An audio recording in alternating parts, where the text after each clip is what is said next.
the Duchies were already through to the last 16 and the North Macedonians were already home. So what was the point? I'll tell you next.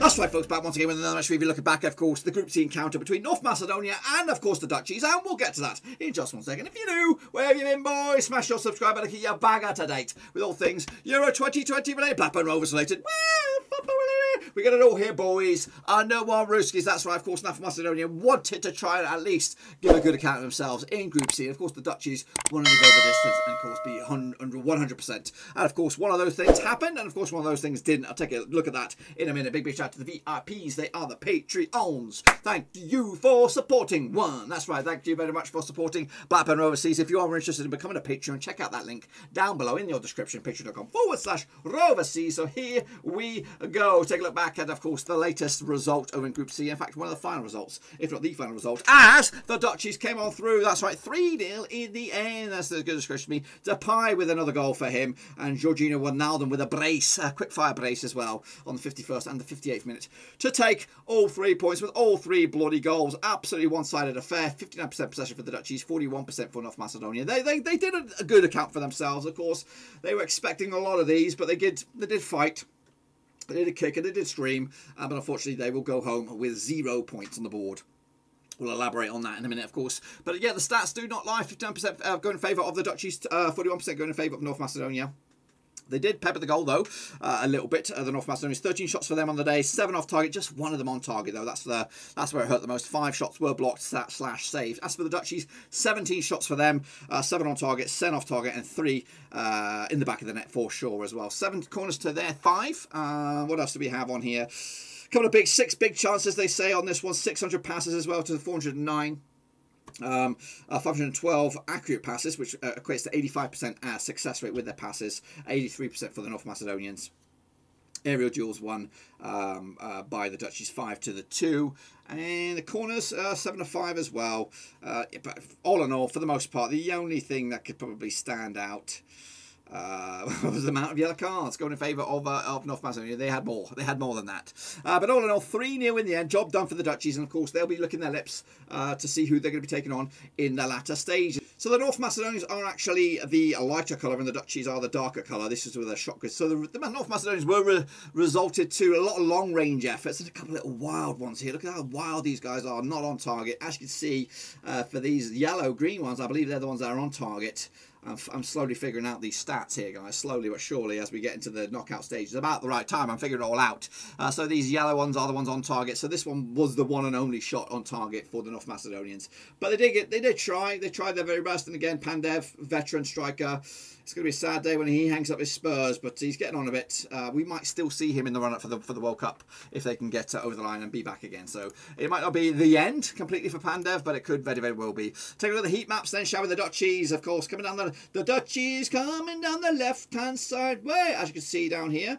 Of course, keeper was active, very, very busy on his tippy toes. Of course, trying to keep them at bay, and of course, keeping the clean sheet as well. There was a bit of a rotation to the squad, but not too much. As for the Macedonians keeper, look at that hot spot right there. And again, of course, the majority of their possession was in this defensive third here. When they did go forward, it was kind of stuck in the attacking midfield slot here, but not really going forward.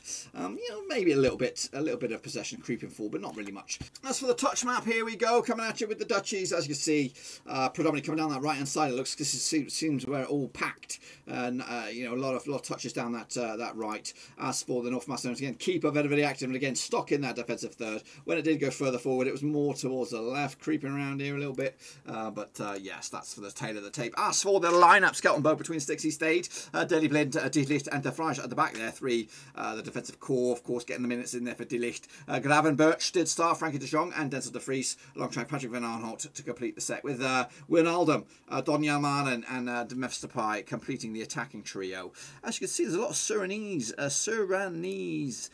fellas there. Go back, there's at least 1, 2, 3 guys could play for the Surinese. Absolutely crazy. As for the North Macedonians, Dimitrovsky, 2-6, Mussolini, Velkovsky, Alioski, and Rishtoshki made up your back 4, with, of course, the goalkeeper Ademi, Bardi, Trikovsky, Trajkovsky, Ilmas, and, of course, Goran Pandev, who did come off later on in that match. As for the substitutions for the Dutchies, we did see Tim Burr come on for, of course, a little bit for plays on the books of Ajax again, and a couple of other Surinese fella here, and Curaçao.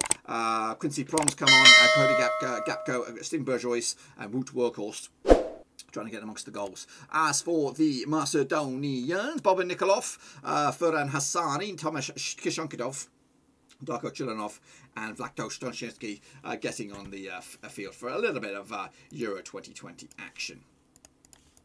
Let's take a look at the situation with the old match ratings and stuff like that. Of course, the man of the match, I believe, was Dele Blin with it. He's up there with 8.1, but Memphis Depay with the brace an 8.5. But he's actually didn't get the brace. It was actually Giorgio Wijnaldum. What am I talking about? Bloody, but Wijnaldum with the brace, 8.6. Man of the match, absolutely ran the show. Enes Bardi was probably your best bet from North Macedonia with a 7.4. The only real disappointment was Desmond Dumfries, who's actually been a revelation as right back with a couple of goals so far. But today, a bit of a damp squib. Looking forward to maybe the knockout stage up against maybe Austria. We'll confirm that in a second. And down the foot of the screen there, you can see the timeline of events. A couple of yellow cards, quite a lot of yellow cards, actually 4 for North Macedonia. The first goal coming midway through the first half, and of course a couple in the second. As for what's been said on social media, we'll have a look then, shall we? Judith Bernstein says, savage ref, but not letting Macedonia score at least 1 goal. Another car guy said Wijnaldum was pretty good today, as was Memphis. Nitin Y. Kalmakar said, bad referee in the match of Netherlands versus Macedonia, biased towards Netherlands. He did not consider free kick for Macedonia when Panda fell down. Sad, he says. DNA Ames said, Ginny is carrying the team. What else we got? Isane said, by far the most entertaining team. The keeper was the most entertaining today. Sunderland's biggest club, ITW, said, what's he said here? North Macedonia robbed. Wow, that's that's a matter of opinion, I'm sure. But that's the situation over on social media. What about the situation over in the group? Well, here it is over, of course. This is the situation over in the group. Then, pal, it is, of course, Netherlands and the Austrians going through to the knockout stages. Ukraine are playing their waiting game, and of course, North Macedonia are going home. We already knew that prior to kickoff. We already knew that, but they've packed their bags now. They're already on the plane, and of course, they're going to be touching down.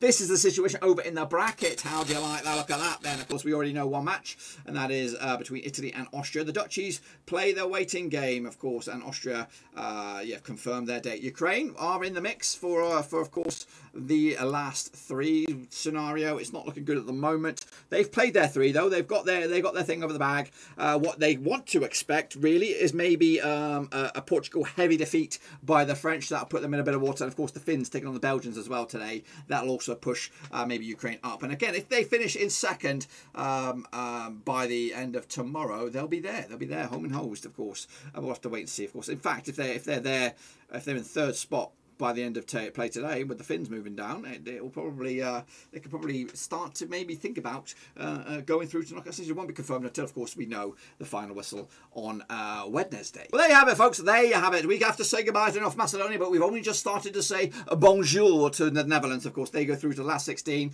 and of course, the Austrians will join them as well in the knockout stages. But who will the Dutchies play? Well, of course, we'll keep an eye on that over the next few days. But until then, give the video some love and smash your thumbs up, smash your subscribe. Check out the links down below, brother. I'm on Twitter, Twitch, Facebook, and of course, Patreon. I'm going to be live tonight for some Copa America action, but it'll be over on Twitch, so make sure you check them out. But until then, I'll see you soon for the next one.